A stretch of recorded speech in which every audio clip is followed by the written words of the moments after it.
Oh.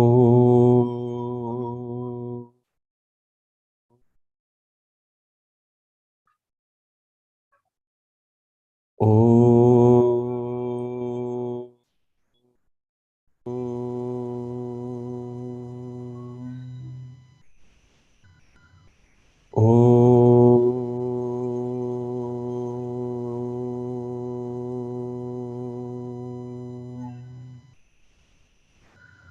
Om Sahana Bhavatu Sahanau Bhunaktu Sahaviryam Karavavahai Tejasvinavadhitamastu ma vidvishavahai. Om Shanti Shanti Shanti. Sadashiva Samarambham Shankaracharya Madhyamam Asmadacharya Paryantam Vande Guru Paramparam. Ramo Rajamanis Sada Vijayate Ramam Ramesham Bhaje Ramena Bihata Nishacharachamu Ramaya Tasmai Namaha.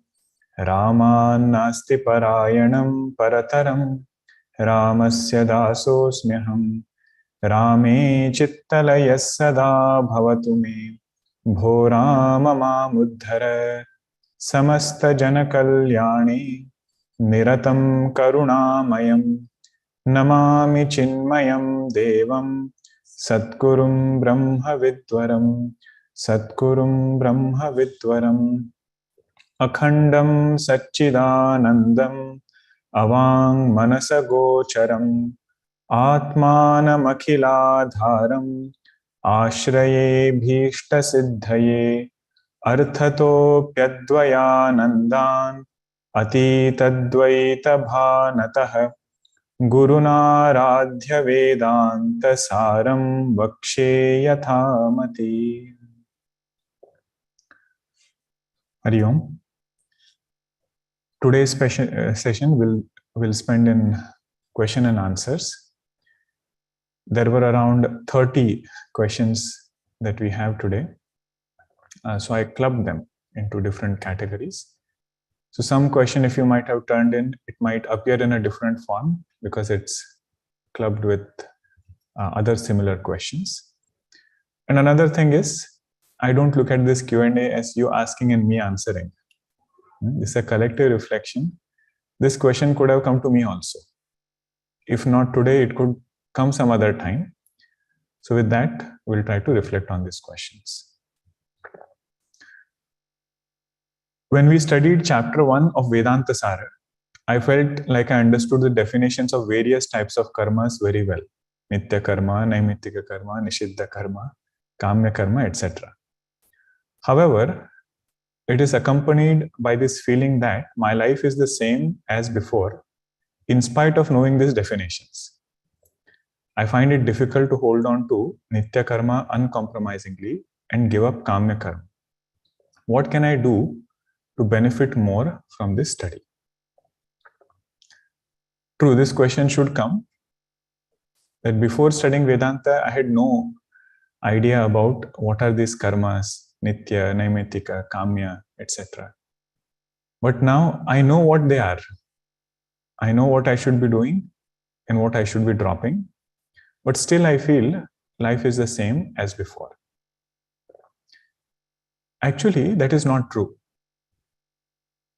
If you want to know the efficacy of something, try stopping that for some time and then see where life goes. Meaning, if you want to know the efficacy of satsang, efficacy of study group, sadhana, the best way to do that is for a short time, take a break and then see where this mind takes us. So even having a disciplined routine around Shravanam has its own benefits. So we should not feel that life is just the same. If we were not doing this, the study and other things, it would have gone down. So at least it is wherever it is. So that is the first part, not doubting the efficacy of knowledge. And if you just notice this question closely, it is exactly what Arjuna is asking Bhagwan Krishna. In 3rd chapter of Bhagavad-Gita, what does Arjuna say? Atha kena prayuktoyam papam charati purushah anichannapi varshneya balad iva niyojita. Meaning he's saying, Bhagwan, why is it that I get prompted in doing things that I don't want to do? And what I want that I am unable to hold on to, as though somebody is pushing me, even without me wanting it. So what is Bhagwan's answer there? Kama eshah, krodha eshah, rajoguna samudbhava. Meaning, Arjuna, this transaction, vyavahara that we do, it is so tricky. It's a very slippery slope. In particular for a spiritual seeker. That our journey starts with the quest of reducing vasanas. But in and through that vyavahara, we end up increasing vasanas, increasing rajoguna. So there, Bhagavan says, Arjuna, you have to be careful. Make your mind more and more sattvic, not more and more rajasic. So sattvic mind is the one which can hold on to its own ideals. A rajasic mind is the one which will keep getting distracted and not hold on to what its own convictions are. So even for this point, I will have to sit down and look at my vyavahara. Look at my things that I'm doing throughout the day. Which are those places where I have to work on? Right? Those aspects of vyavahara that are increasing rajoguna, increasing desires. If those places are checked, Bhagavan says this knowledge will start sinking in more. That is Bhagavan Krishna's advice to Arjuna. If we feel I have this knowledge, but I'm not benefiting from it. So he says, check your vyavahara. There is something which is taking this mind outside. And if that I'm able to reduce or just eliminating completely is difficult, but at least if that distraction is reduced, that will help us in benefiting from this knowledge. In our vasanas, they are like this tumbleweed. Have you heard of tumbleweed? When I was in Bakersfield, they showed me that. It's a plant which uproots and it starts rolling with the wind. And as it rolls, it picks up more. So it becomes like a huge, stack of hay or something, which is going to go and hit a car when it's driving, because with the wind it blows. We feel our vasanas are growing like that. It starts at one point, gets uprooted and goes with the wind. And as it goes on, it's getting more and more deeper. It is picking up more vasanas on the way. So that is where we should be careful. When Mahatma Ji would say, भोग को भोग रहने दो, भोग को कर्म मत करो. भोग को भोग रहने दो, भोग को कर्म मत करो. You know what? It's a very deep statement. He says, whatever experience we are having, let it just be an experience. Don't make it into another karma. Meaning what? If you make it into another karma, it will lead to more karma phala. It will lead to more vasanas. So bhoga has come because of prarabdha. Because of past karma, it is presenting it to ourselves as karma phala. For that, one has to do bhoga. Bhoga means experience. Even seeing the world outside is bhoga only. All sense organs interacting with sense objects is bhoga. So there he says, don't make it into another karma. Don't have sukha buddhi in it. Don't derive joy from it. Otherwise, that again convolutes and goes further into more karma phala. So that is one point. Another is what is a very standard method in Vedanta, very time-tested method. If anytime we get this question that I'm studying this, how can I benefit more from it? How can I internalize it? So there it is said, after Shravanam, one has to do Mananam. After Shravanam, one cannot avoid this part of Mananam with the thought that everything is clear. That I know what is Nitya Karma, what is Naimittika Karma, Kamya Karma. But more I reflect on it, more I try to understand the implication of that in my life. Connection from Shastra, find some other examples from Shastra. In finding examples, lot of Mananam happens. You try to understand precisely what it means and what is the best example to show that. So that Mananam will help us internalize this teaching. I'll feel that I'm coming closer to the text and you are benefiting more from that text. This, if you want to do an exercise, we can do it sometime. After studying any text, let us say I assign some verses to all of you. And so you have to speak on these many verses on Vedantasara. Now that verse that you have spoken on, it will become so close to you that you will never forget it. You will feel as though you are appreciating the topic more. That idea has come closer to you. Now what was the difference? You heard it before, but now you are only presenting it. You see, before presenting, you did Manana. You thought about it in different ways. You thought about it. And in and through that, a lot of clarity came in the verse. Now, whether how you present it, it doesn't matter actually. The main result that we had to get, we have already gotten by this reflection. That is the whole purpose of a study group. You listen to something, reflect on it, and then present it. Study group is not answering each other's questions.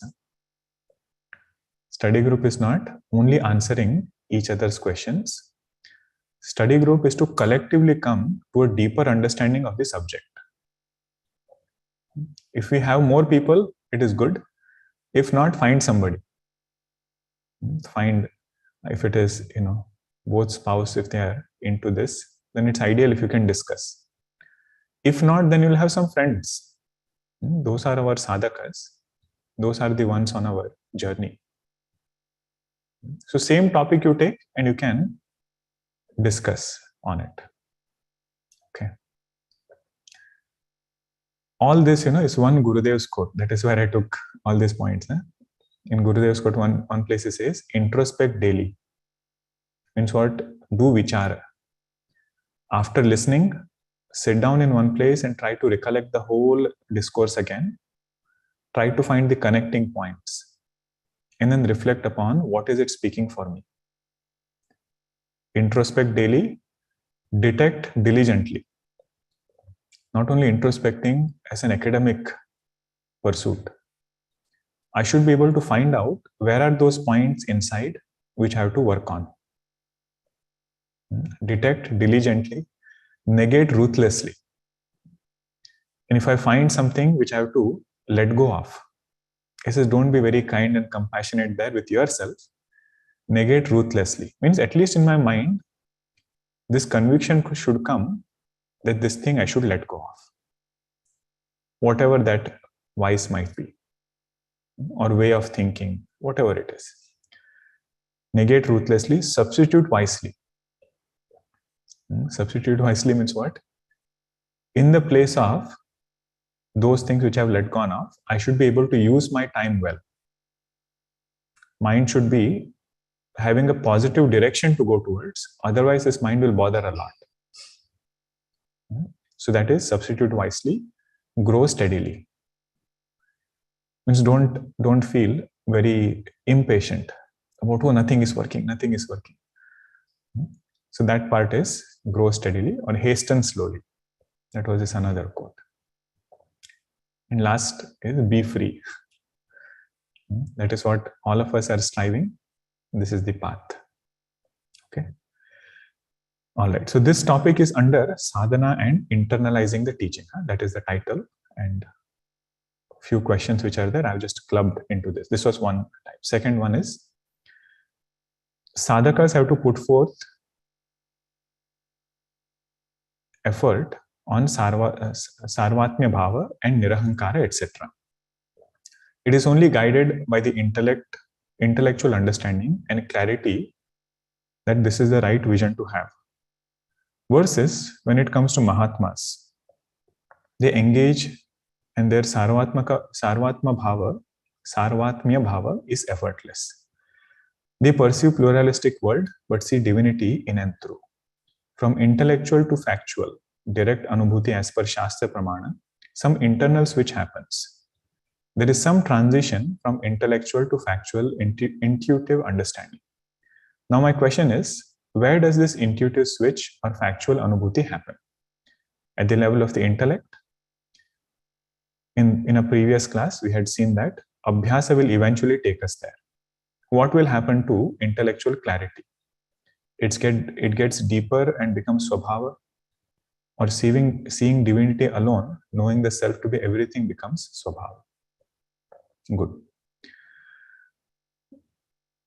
There are several facets to this one question. Let us take the last one first.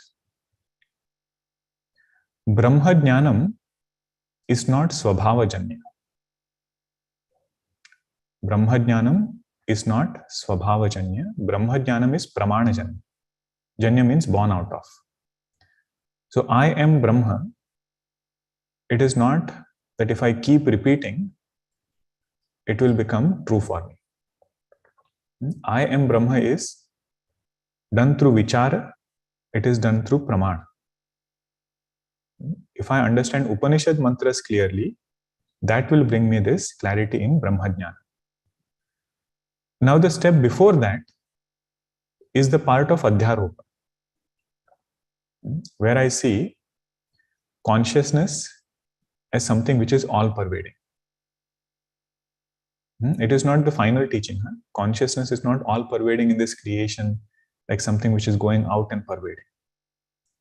Vedanta wants to say there is only consciousness, there is no Jagat. But until I come to that point, I should be able to see Jagat plus consciousness. So that part requires repetition. That part meaning the second part of seeing world plus consciousness. That part is understanding plus repetition. In simple words, this is what we call as upasana. Upasana means what? Same kind of thought I'm able to repeat for a long time. Taking a support which is given by Shastra, and in that support I'm having Brahma Buddhi. Or in simple words, if I say Vishwarupa Upasana I'm doing, means how will I think about it? That my Bhagwan who is appearing in this one form is my Bhagwan who is appearing as this entire creation. He is the one who is pervading in and through everything of this creation. And there is creation and there is consciousness. Both are there. And for this part, I need repetition. But when it comes to Brahmajnana, it is born out of Pramana. Now, what is the point of repetition in Brahmajnana? We say it is only to remove Viparita Bhavana. Erroneous notions which are there. If they remain, then I have to again bring this Brahmajnana and try to remove those erroneous notions. What we otherwise call as Nididhyasana. In meditation also we are repeating. But repeating not in the sense of japa. Not like in Upasana. Repetition in Nididhyasanam is only to bring that Pramana again. On the strength of Pramana, that other erroneous notion will eventually go away. Okay. Now another part of the question was, where is this ignorance or where does this switch happen? That intuitive switch, where does it happen? We say wherever there is ignorance, there only knowledge will take place.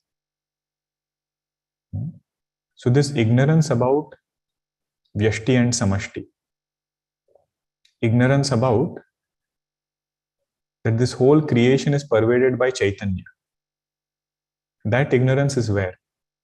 We say it's in Buddhi. So that switch will also happen in Buddhi only, not somewhere else.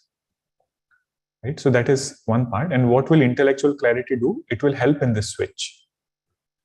See, we cannot keep repeating something which our intellect has not accepted to be true. This also we should think. If there is some idea which I have not bought in yet, I don't buy that idea, I'm not convinced yet, I cannot repeat it. Even if I repeat, it will be half-hearted. But let us say this intellect has Shraddha, and it has the clarity about how my Bhagwan is appearing as his creation. From entire Srishti Prakriya, it has thought about it. Everything is well thought about. Then it is said this switch is easier. Repetition is with more depth. Intellectual clarity will help there.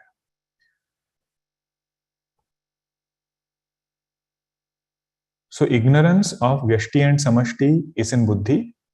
Knowledge of oneness will also come in Buddhi. That part also we should remember. Now, what do I have to do? What is the path, for this oneness?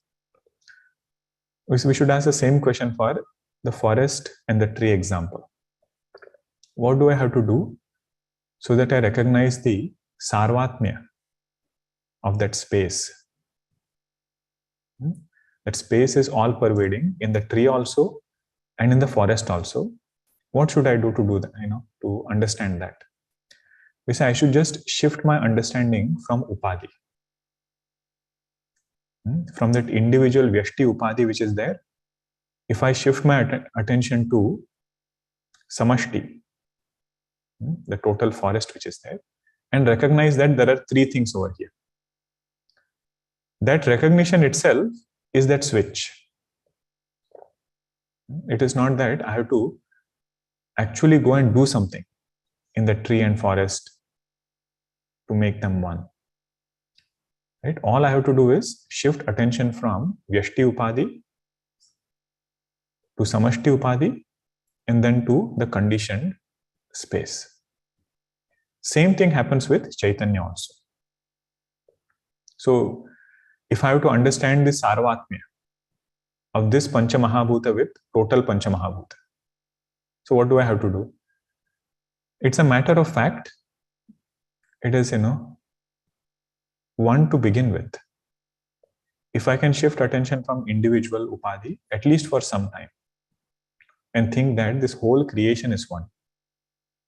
I am not somebody who is different from creation. This whole creation is one entity. That is a sadhana. And then recognizing that in this Thula, there is Pratibimbita Chaitanya. There is reflected consciousness. And if there is reflection, there is unconditioned consciousness also. Now, one challenge you will have here is, if you look at consciousness as all pervading, right? All outside and so on. We say Chaitanya is always aparoksha. How did it go out? Right? Consciousness is never different from me. How did it end up going out? If we think in that direction, something new will open up. You say consciousness has never gone out. The world is appearing in me. Vishwam darpana drishyamana nagari tulyam nija antargatam. Nija means entire world is appearing in this Chaitanya, which is aparoksha. Aparoksha means not different from me. In that way also we can think. Not necessary that all the time we take consciousness outside and pervade whole creation. Think about this world. How am I perceiving it? First is through a thought, and that thought is rising in consciousness. So boiling down the world to thoughts, that is the first step. And then recognizing that this thought is rising in Chaitanya. Now the other part of the question was, in case of Mahatmas, it looks like it is effortless. Whereas for us as sadhakas, we have to put forth so much effort. Every day morning I say, okay, everything is one, but when day starts, I miss this point. That there is same Chaitanya appearing as entire creation. My Bhagwan is appearing as entire creation. What should I do? So we should remember, every Mahatma has gone through a journey. They also went through this phase where they had to work with their mind. Only thing was, their Varanam was so strong and their Abhyasa was very powerful. Varanam means they wanted Bhagwan and Bhagwan alone, nothing else. And once they got this guidance, they made sure that they held on to it sincerely. So Mahatmas, it is said, their path is like flight of birds. You know that they were here and now they are here, but you don't know how they went there. Only 2 points are mentioned.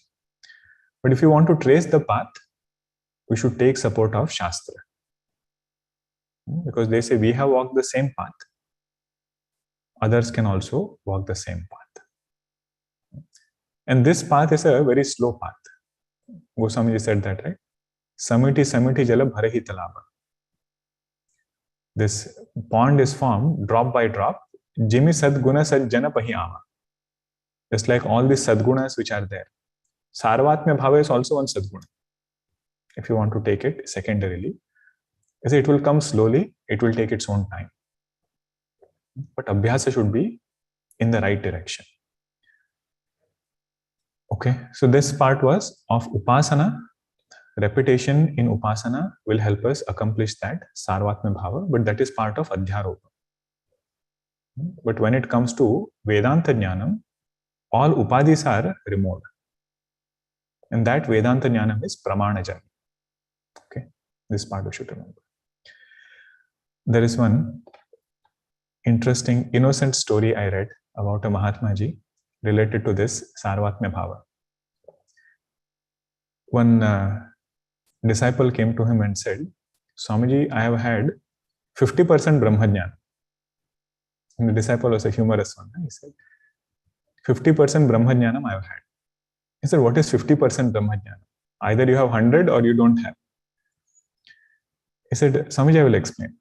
There are 2 aspects to Brahmajnanam, he said. One aspect is thinking that everything in this creation belongs to me.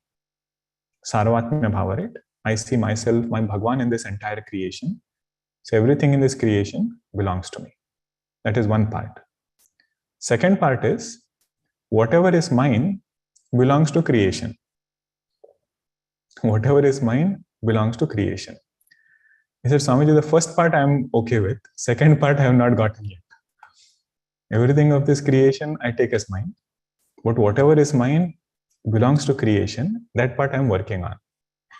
So 50% Brahmajnanam is done. Another 50 is work in progress, which is okay. All right. Next topic is Vishwa Hiranyagarbha and Prajna. Or you can say Vishwa Tejasa Prajna. 3 topics, or Vaishwanara, Hiranyagarbha and Ishvara. There were some questions related to that. How to understand Prajna in relation to Jiva? Is Prajna the experiencer during Sushupti when the Ahankara is unmanifest, while Jiva is the experiencer during waking and dream when the ego is manifested? So before we go to the difference, we should appreciate what is the meaning of the word Jiva. This word keeps coming in several contexts. We should pay attention to the meaning. Conditioned consciousness is called as Jiva. Conditioned consciousness is called as Jiva. Now, when you say conditioned consciousness, it implies that there is a conditioning. There was pure consciousness and there was a conditioning which made it conditioned. So consciousness plus conditioning, that one entity is called as Jiva. That is why we say Jiva is Brahma. Vedanta's main thing, right? Meaning what? This Jiva is Brahma to begin with. All you have to do is purify the conditionings, negate the conditionings. You don't have to make Jiva as Brahma. So conditioned consciousness is Jiva. Now within that conditioning, you have 3 different options. One is causal conditioning, second is subtle, third is gross. So in some texts, the causal conditioning will be given more importance. It is not that other two conditionings are not there. But we say consciousness conditioned by Karana Sharira, that is Jiva. Why? Because that is the absolute, or that is the first Karanam. After Karana Sharira only Sukshma comes. After Sukshma only Sthula comes. So if you include the Karana Sharira conditioning, other two are already included. So you don't have to separately mention that. So they say consciousness conditioned by Karana Sharira is Jiva. But in Vedantasara, what did we see? Consciousness conditioned by Vijnanamaya Kosha. That is Jiva. Right? Vyavaharika Jiva definition was Ihaloka Paraloka Gami. Vijnanamaya Kosha was called as Jiva. Now why Vijnanamaya Kosha? Because even though Karana conditioning is there, it doesn't become Vyavaharika. It doesn't become transactional unless Vijnanamaya Kosha is predominant. So it is said Vijnanamaya Kosha is Jiva. It goes from one loka to another loka. So that is one part. So either you take Karana Upadhi or you take the manifest Upadhis, Sukshma and Sthula. But Jivatva or Jiva is conditioned consciousness. So now what is Prajna? You say Prajna is that conditioning which is present in Sushupti Avastha. Prajna is consciousness with Karana Sharira Upadhi, distinctly present in Sushupti Avastha. So that's why when we saw Sushupti discussion, who was the Pramata in Sushupti? Pramata in Sushupti was Prajna. Vishaya was Abhava. And Pramana, the instrument with which the experience was happening, was Ajnana Vritti. Ati Sukshma Ajnana Vritti. So that Jivatva expression in Sushupti is through Prajna. In dream state, it is Taijasa. In waking state, it is Vishwa. Okay, so they are not different entities. Those are different names given to the conditioned consciousness. Okay, so they are not separate per se. In Sukshma Sharira, can you please explain again the dream state of Samashti Ishvara versus Vyashti Jiva? We can understand that Jagrat Vasanas lead to Swapna for Jiva. How can you say the same for Ishvara? Right? What did we say in Sukshma Sharira discussion? Jagrat Vasana Mayatvat Swapnaha. Come to verse number 92 in your Vedantasara book. There is a nice point that Swamiji has written.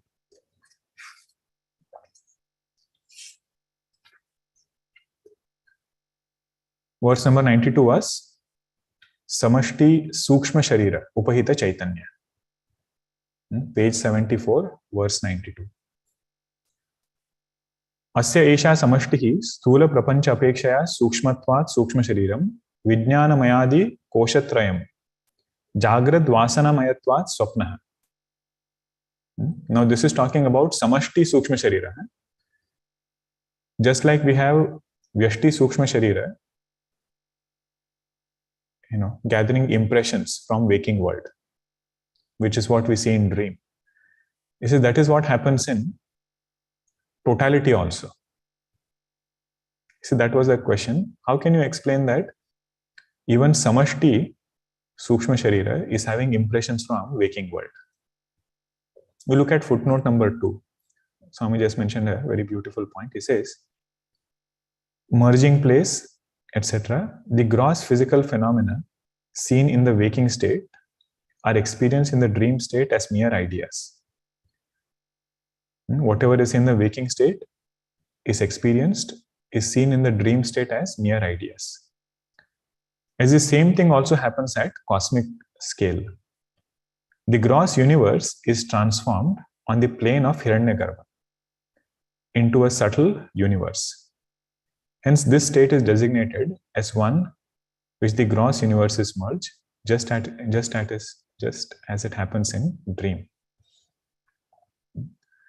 Meaning what he's saying there is, just as Vyashti Sthula Sharira, or Vyashti, perception of Sthula, Prapancha, creates impression in the mind. This in the same way, Samashti also has impressions getting collected from Sthula, Jagat. That is why we say Samashti Sukshma Sharira, which is Hiranyagarbha, that is also having this title of Swapna. More simpler ways, one Mahatma would share this. Bhagwan, whatever he thinks, that alone is appearing as his creation. He said for Vyashti, what happens is we have thoughts and we have this physical body, which is covering those thoughts as though. And this is a poetic expression and not very technical. He said we have this physical body. So mind is there, physical body is there, and we have to do some karma. But he said for Bhagwan, he doesn't have a physical body like we do. So whatever is there in his mind, he said that alone is appearing as creation. So in that way, it is getting influenced. Bhagwan's mind is a poetry of creation. In that way, we can look at it. Now, this question is under the topic of mind, Vyashti and Samashti. Manaha is part of Sukshma Sharira. How can a body which is Sthula control or manage Sukshma, which is subtle? Another part of the question was, what is the locus of mind and Ahankara? Now, that is true. That physical body is Sthula, mind is Sukshma. And sometimes we hear this, through the body we can control the mind. So technically it doesn't look like, very robust argument, because how can gross control the subtle? But for this, Raman Maharshi said, because both are connected, whenever two things are connected, you can hold on to the gross and control the subtle. So for him in Upadesha-sara, the example was between prana and mind. Bhagavan said prana is gross, means the breath which is there, it is gross, and mind is subtle. But they are like two branches of the same tree. You hold on to the gross, the subtle will come along with it. So that's why we say, when we sit to do Shravanam, we should sit in such a posture that we don't have to move. For 1 hour, whenever we are sitting, we don't have to move. Even our eyes, they should not go here and there. It should be just focused on what we are listening. I say, what is the big deal? I can look here, I can look there. If you try focusing and seeing how much your quality of Shravanam increases. Not only Vedanta Shravanam, any topic for that matter. And little bit of responsibility, taking it on ourselves. That I have to put forth effort to focus my mind. And after that, Shravanam becomes a great joy. Because anything you hear, you can very systematically connect. No idea remains unclear. Otherwise, mind sits for Shravanam, it goes for Yatra. Goes to several places, comes back again, and then it says, oh, I'm not connecting. How will you connect? In between, there were so many things lost. Right? So that is one part of how this body can affect the mind. Just that one sadhana. Angam ajayatvam. Patanjali Yoga Sutra, there is one sutra. One indicator of distracted mind is lack of control over physical body. Angam ajayatvam. But it's more critical when it comes to meditation. We know that even to sit down for half an hour is so difficult. We say you try to do it with physical body. Means put that timer or whatever and say, no matter what happens, I'm not getting up. No matter what happens, I will not move in that half an hour. And if you're doing meditation in India, you really get tested for this. Why? Because early morning, right? Mosquitoes are there. They will slowly come, and chant Om over here, sit on your hand, so on. Now you have a choice. We are not saying that, don't do anything. Prepare well and then you sit, but sit with this strong sankalpa that I am not going to move. So with that, slowly this mind gets used to it. Muscle memory comes in so many things, right? That just like when we sit in a car, we don't think, oh, now I have to put my key inside, I have to turn it on, I have to, remove the parking brake. It just starts and happens. In Shastra, it is said, same muscle memory can come from Shravanam, can come from Nididhyasanam also. Muscle memory can come for Nididhyasanam.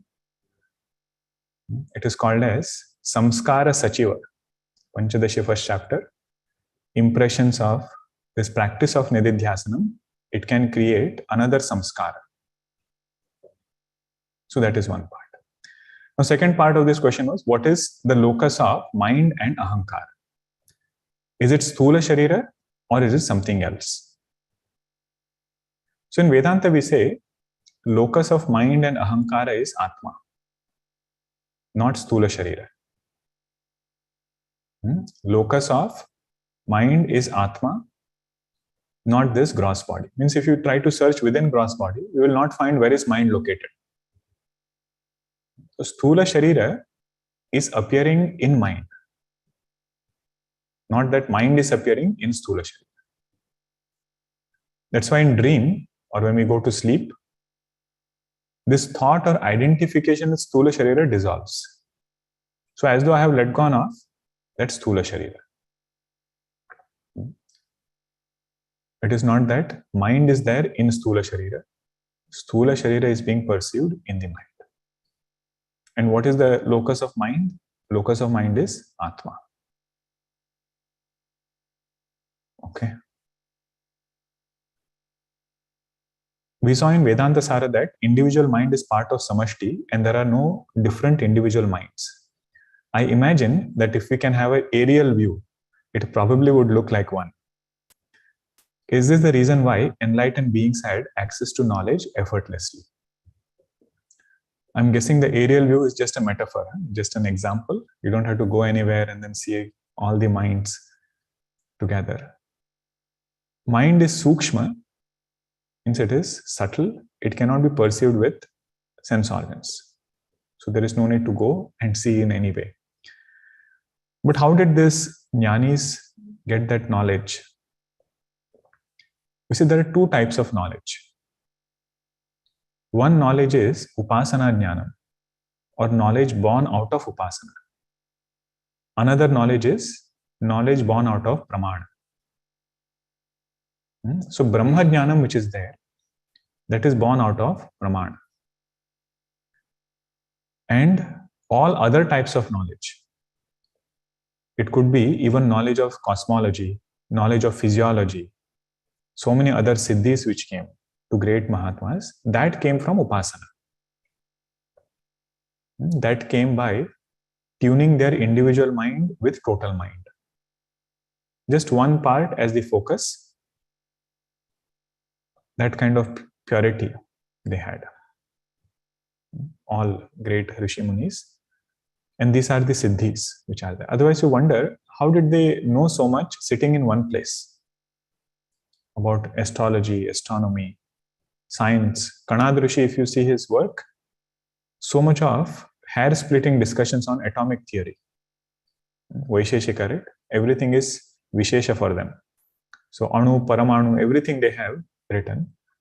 So all of that is part of their Upasana Balam and of course the Mananam that went on top of it. So that is how we should appreciate. Now there are some questions about comparative analysis of the terms used in Vedantasara with other texts. This is the main theme over here. In Anya Devatad Viditat Atho Aviditat Adi, we understand that Brahman is not known as an object or including vrittis, and it is not visible Maya or Avidya. During meditation, there is an awareness of being the Sakshi and witnessing the Vrittis. Having the understanding that Sakshi, to be Atma or Brahma, seems to apparently contradict this. I remember from one of our earlier discussions that this is all play of Maya. In words of Vedantasara, is Sakshi still in Upahita Chaitanya or is it Anupahita Chaitanya?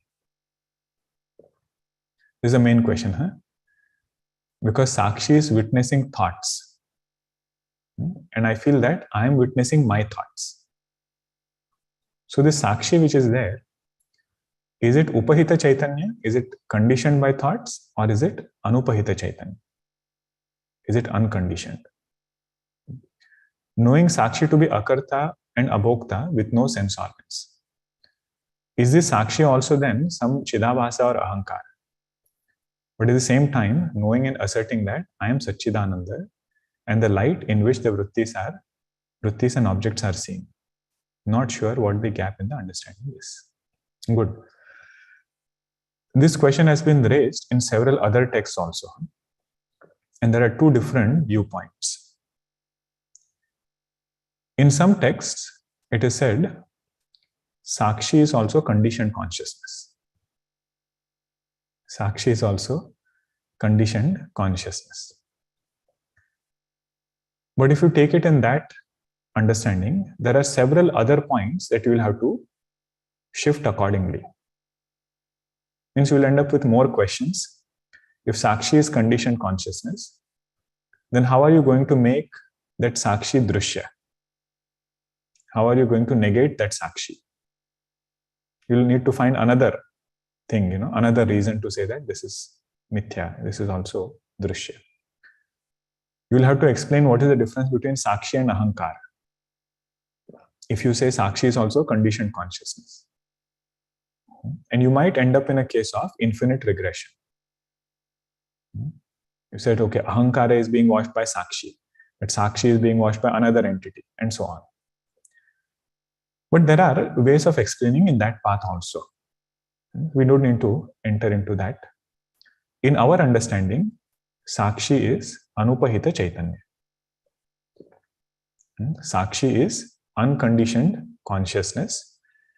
It feels as though it knows only one mind, or it knows only thoughts of one mind, because it has adhyasa with Ahankara. This Ahankara is the one who knows the specifics of every thought. And Sakshi is just the illuminator of this Ahankara also. Ahankara, mind, everything you take. Okay, so simple answer is, Vedanta Sara is saying Sakshi is Anupahita Chaitanya. Now there are a few more reasons, why we say Sakshi is Anupahita Chaitanya. Vedanta's main teaching is to say, this Sakshi alone is. Brahma alone is, Atma alone is. It is getting different titles because of some conditioning other than it. So whenever there is Sakshya, Sakshya means that which is witnessed, then there will be Sakshi. Title of Sakshi. If that witnessed is understood as Mithya, if that witnessed is understood as nothing but Brahma, even that Sakshitva title is not needed. Right? So Sakshitva, that is part of Mithya. Sakshi is not Mithya. Sakshi is Brahma. Sakshi is that Chaitanya. But why are we using thoughts? Why are we saying that this Sakshi is witness of thoughts? We say if you just leave it vague, then we'll always keep searching. Where is that Chaitanya? We might think Sakshi is somewhere, in some place, some wonderful thing. So Bhagavan Shankaracharya said, thoughts become the dwara. In Pratibodha Viditam Matam, he said thoughts become the doorway into consciousness. So if I ever wonder, or if I'm going here and there, I should always bring my attention to thoughts and then say, I am the witness of thoughts. And what is the nature of this witness? It is asanga. Although I'm witnessing, I am not affected by them. And I am Nitya. I am eternal. I have no birth, I have no death. At the same time, I am infinite. I illumine all thoughts, all minds. Now you see this part, right? That Sakshi illumines all minds, that we will not be able to feel. If we were able to feel, then we don't need Vedanta Pramana. Right? If I can experience something through my own anubhava, either through eyes, either through intellection, then I don't need Vedanta Pramana to come and tell me this point. In Pramana, we saw 4 aspects, right? One is abhaditam, asandigdham, anadigatam, and smriti vilakshanam. Anadigatam means what?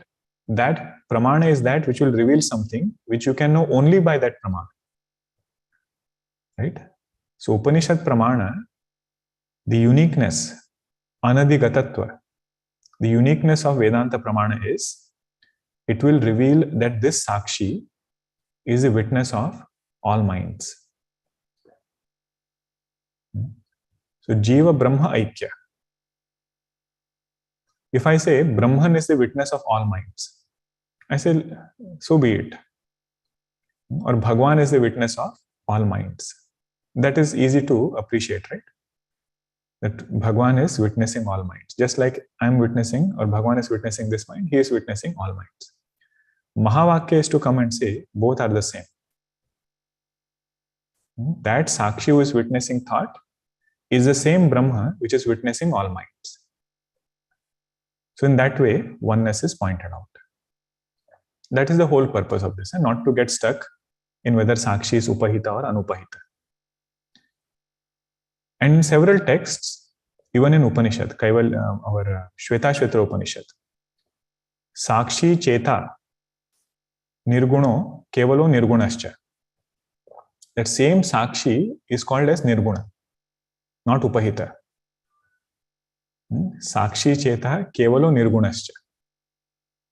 That witness of thought is unconditioned consciousness. Drigdrisha Viveka also, 5th verse. Nodeti nastametyesha navruddhim yati nakshayam swayam vibhatya thanyani bhasayet sadhanam vina. So that shloka goes for Sakshi.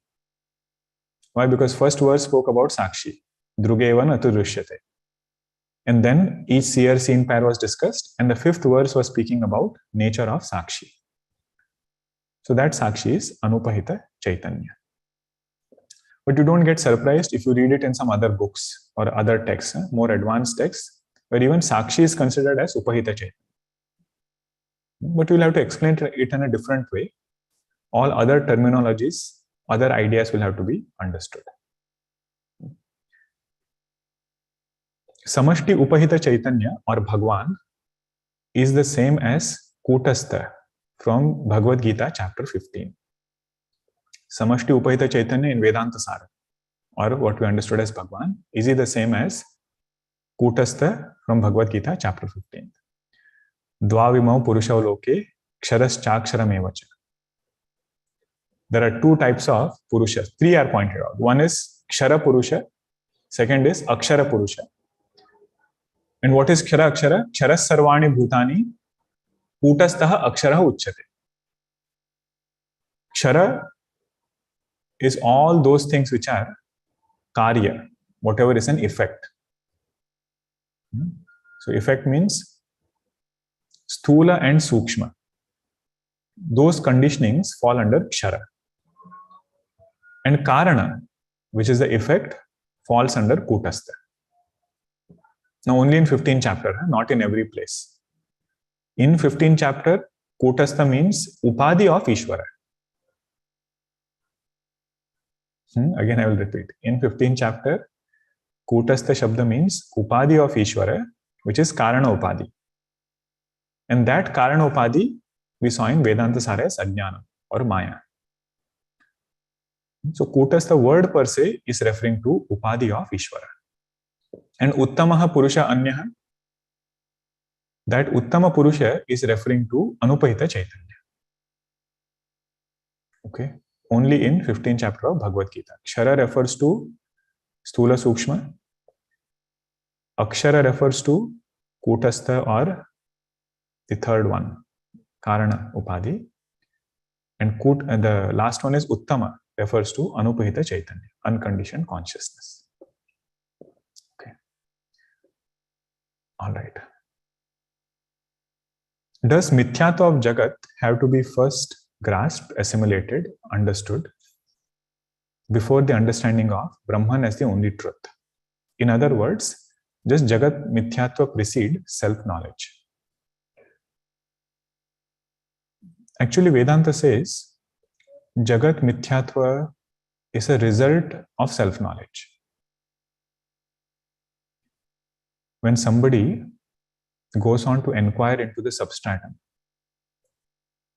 the knowledge of the effect which rises, that is called as Mithyatva Jnana. Best example is, if there is that illusory snake appearing on the rope. So what do we say? Does Mithyatva come first or knowledge of rope come first? If this is the question, then it is said I should go there and just inquire into nature of rope. When I inquire into substratum, what I understand about the effect, is that part is Mithyatva Jnana. If I have understood the substratum correctly, naturally I will understand that the effect has to be Mithya. And if I flip it, that is not going to help me too much. Means I have not gotten clarity about nature of substratum. I just keep saying that effect is Mithya. Means snake is Mithya, snake is Mithya. But my fear of snake has not gone. And clarity of substratum has not come yet. So in Vedanta it is said, what we should strive for is first to have conditioning and substratum.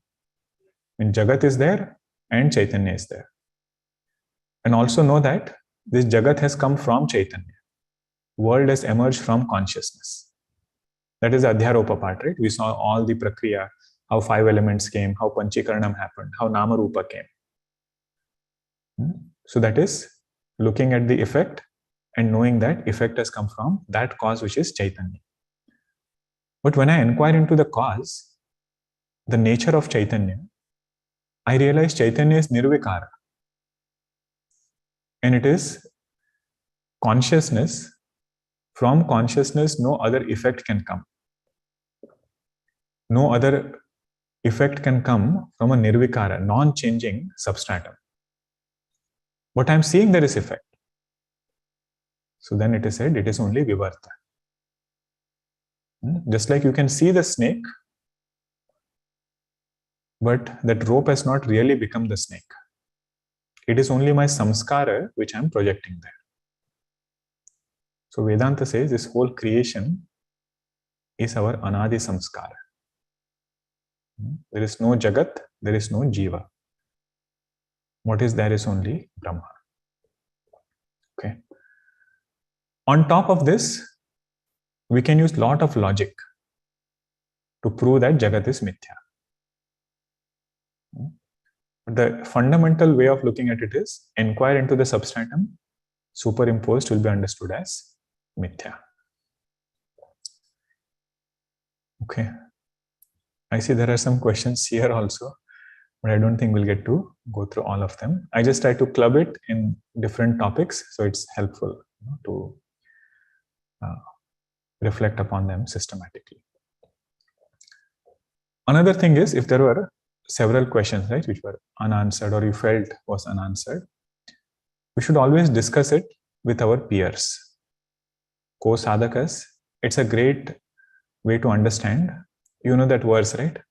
1/4 knowledge comes from teacher, 1/4 from our own reflection, 1/4 comes from discussion with co-students, and the last quarter comes with time. So whatever we did today is only 1/4, right? So we should reflect upon this, discuss with others, and then wait for a few more texts. Same topic will come, something new will get clarified, and keep reflecting on that topic. Okay. My sincere thanks to our AV Sevaks. Early morning, 6:30. They would be up 6:10 sometimes, starting the sessions and getting everything done. Our Geetaji and Sridharji. Appreciate all of that. We'll take a break for the summer and meet again in September. But until then, if you want to revise or recap Vedantasara, many have shared they've already started doing it from the first discourse onwards. And you'll find many new things opening up. Second time, third time. Not getting tired about, same text. Trying to go deeper, and every word putting forth effort to understand it. Vedantasara is a very thorough text. All different concepts are covered here. And we are just halfway through. A lot more things are going to come. How to understand Mahavakya. What are the different darshanas? What are the sadhanas in Vedanta? Shravana, Manana, Nididhyasana. What is a specific way to do it? All of that we will see. It will take time. So if you can go back again and revise the whole thing. But otherwise, have a safe summer. Looking forward to seeing all of you after we meet, after summer. Okay. And my gratitude to those who came in person early morning. It was nice just to have that face-to-face interaction. And also the questions all of you submitted. That was also very helpful. You are reflecting on the text. And even outside, we used to have a lot of discussions on Vedantasara. The best way to protect our Samskriti and this text is to study it. We might have a lot of reverence for it, but unless we study it, it is not benefiting us fully. Okay, all right. Om Purnamadah Purnamidam Purnat Purnamudachyate Purnasya Purnamadaya Purnameva Vashishyate. Om Shanti Shanti Shanti. Hari Om Shri Gurubhyo Namaha. Hari Om. Hari Om.